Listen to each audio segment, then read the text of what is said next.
Sala keba, molili makasi, munduki, moibi, nyoka.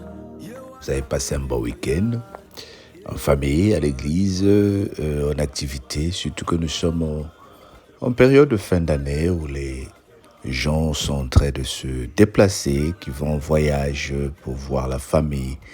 Il y en a qui vont dans des réunions pour fêter et il y en a qui se retrouvent aussi à gauche et à droite pour passer des bons moments. Nul n'est contre toutes ces choses et c'est une grâce de Dieu pour témoigner la lumière que nous sommes, quel que soit où tu te trouves en cette période, quelle que soit ta façon de célébrer Christ. N'oublie pas que tu es chrétien, n'oublie pas que tu es la lumière du monde. Nous sommes dans le monde en train de représenter Christ. Et à travers cette journée que le Seigneur nous donne, ce lundi où nous commençons une nouvelle semaine, nous continuons Ézéchiel 17 et nous prenons à partir du verset 11 jusqu'à la fin, le verset 24. La parole de l'Éternel me fut adressée en ces mots. Dis à la maison rebelle, ne savez-vous pas que cela signifie? Dis, voici le roi de Babylone est allé à Jérusalem. Il en a pris le roi et les chefs et les a menés avec lui à Babylone. Il a choisi un membre de la race royale, a traité une alliance avec lui et lui a fait prêter serment. Il a amené les grands du pays, afin que le royaume fût tenu dans l'abaissement, son pouvoir s'élevait et qu'il gardât son alliance en y demeurant fidèle. Mais il s'est révolté contre lui en envoyant ses messagers en Égypte pour qu'elle lui donnât des chevaux et un grand nombre d'hommes. Celui qui a fait des belles choses réussira-t-il? Échappera-t-il? Il a rompu l'alliance et il échappera. Je suis vivant, dit le Seigneur, l'Éternel. C'est dans le pays du roi qu'il a fait régner, envers moi qu'il a violé son serment et dont il a rompu l'alliance. C'est près de lui, au milieu de Babylone, qu'il mourra.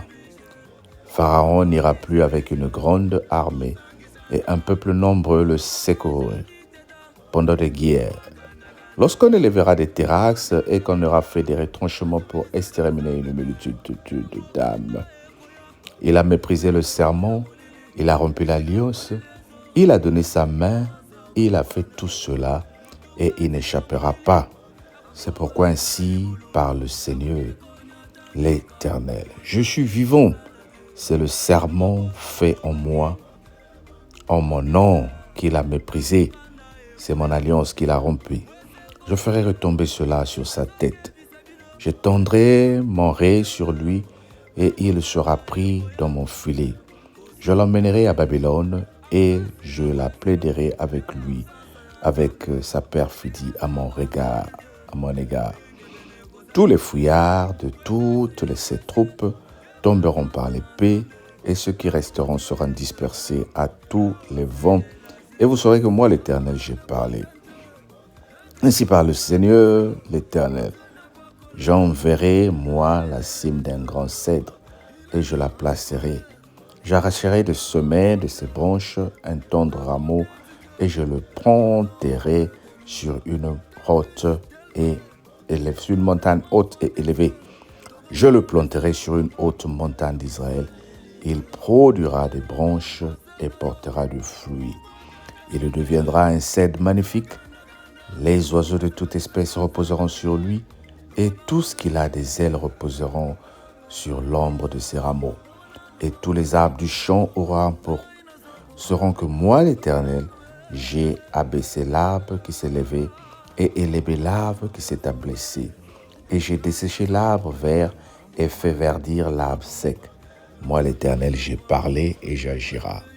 Amen. Waouh!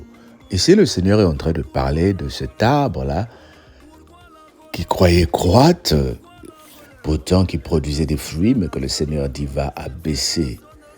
Et je suis en train de voir Philippiens 4, à partir du verset 8 jusqu'au verset 10. l'humilité.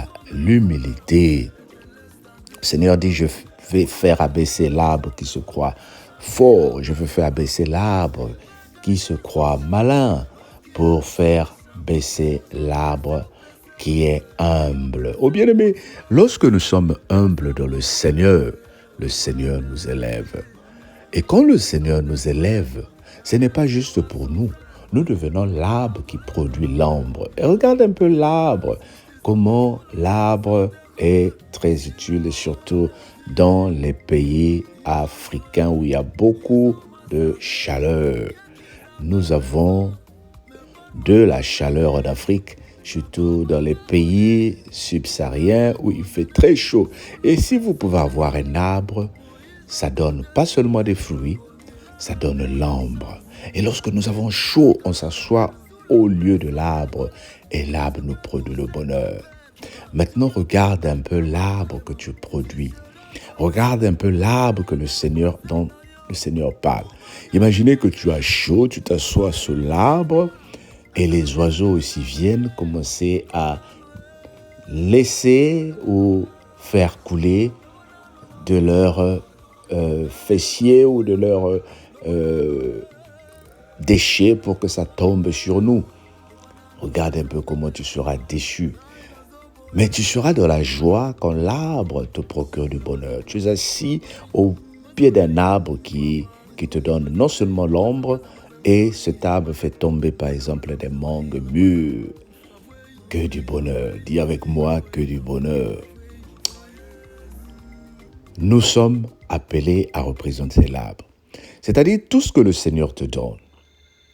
Quand tu sais prêcher, ne prêche pas juste pour toi, mais prêche pour apporter le confort de la vie des autres. Prêche pour accorder le bonheur de la vie des autres. Quand tu sais prier, ne prie pas seulement pour toi. Prie pour que les autres se sentent bien, que les autres se sentent à l'aise.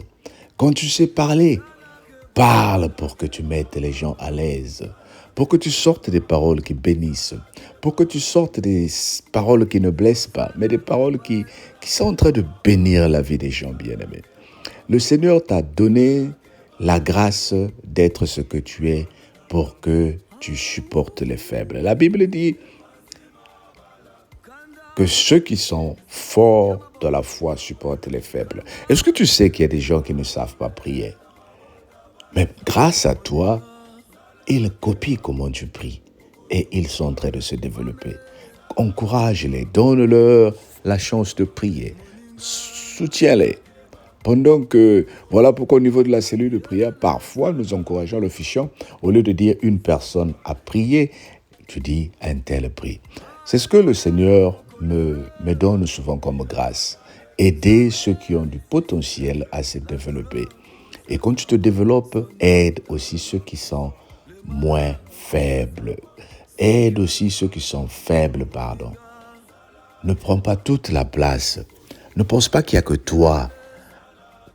Souviens-toi aussi, il y a des gens qui ont besoin d'avancer. C'est comme avec le travail. Quand le Seigneur t'a donné un travail, bénis les pauvres, bénis les sans-abri, bénis ceux qui ont faim. Nous sommes en train de rentrer en cette fin d'année. Regarde autour de toi, bien-aimé. Tu es en train de faire la liste pour dépenser beaucoup d'argent, par exemple, pour ta famille. Je t'encourage aussi à le faire pour les membres de ton église. Je t'encourage aussi à le faire pour les pauvres de ton entourage. Ce que tu connais, bénis une personne. Choisis un membre dont le besoin est très significant et bénis-les. Que le Seigneur fasse de toi un arbre qui bénit et qui construit la vie des autres. Sois béni au nom de Jésus. Amen. Ce matin, nous voulons prier pour que le Seigneur nous donne, comme Philippiens 4, 2, versets 8 à 10, l'humilité dans le service. Dis, Seigneur, fais de moi une personne humble. Que le Seigneur fasse de toi une personne humble, prêt à servir. Seigneur, bénis ma sœur qui m'écoute, bénis mon frère qui m'écoute. Donne-nous l'humilité au nom de Jésus, notre Seigneur et Sauveur.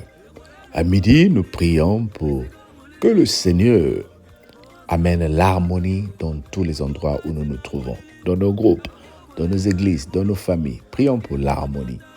Et le soir, nous prions pour que le Seigneur fasse taire tout esprit nuisible qui veut se lever dans nos vies, dans le nom de Jésus. Que le Seigneur te bénisse. Que le Seigneur t'accorde la grâce dans le nom de Jésus-Christ. Amen. Bye bye. Passe un bon lundi. À demain.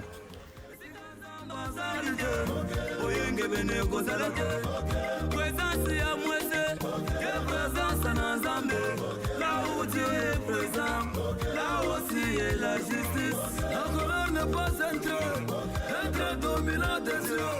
Mon Dieu n'est pas coléreux, mais il est heureux. Il est là en colère, abondant en bonté. La bonté du cœur, le pardon auprès de lui. Tel fils, tel père, si tu es vraiment fan de Dieu, tout le monde a mis ça là, papa. Et puis allez, les naïos, qui ne l'en a posé, naïos. Asabelisa kanzambete lobananwe lobananwe no gaina zoboya lobananwe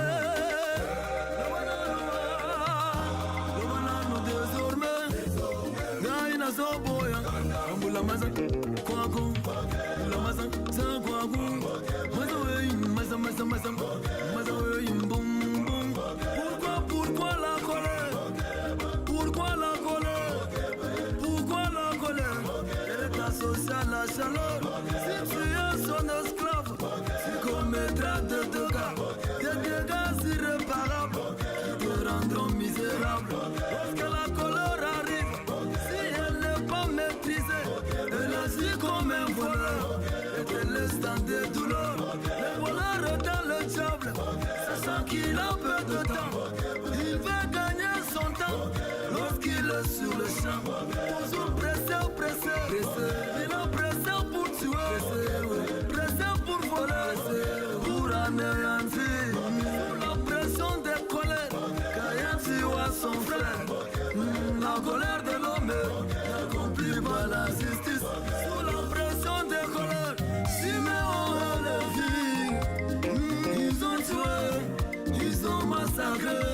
Bien qu'ils avaient raison, mais par manque de maîtrise, Jacob avait maudit, il avait condamné. Sous la pression des colères, Moïse a contesté, il a raté la chance d'accéder à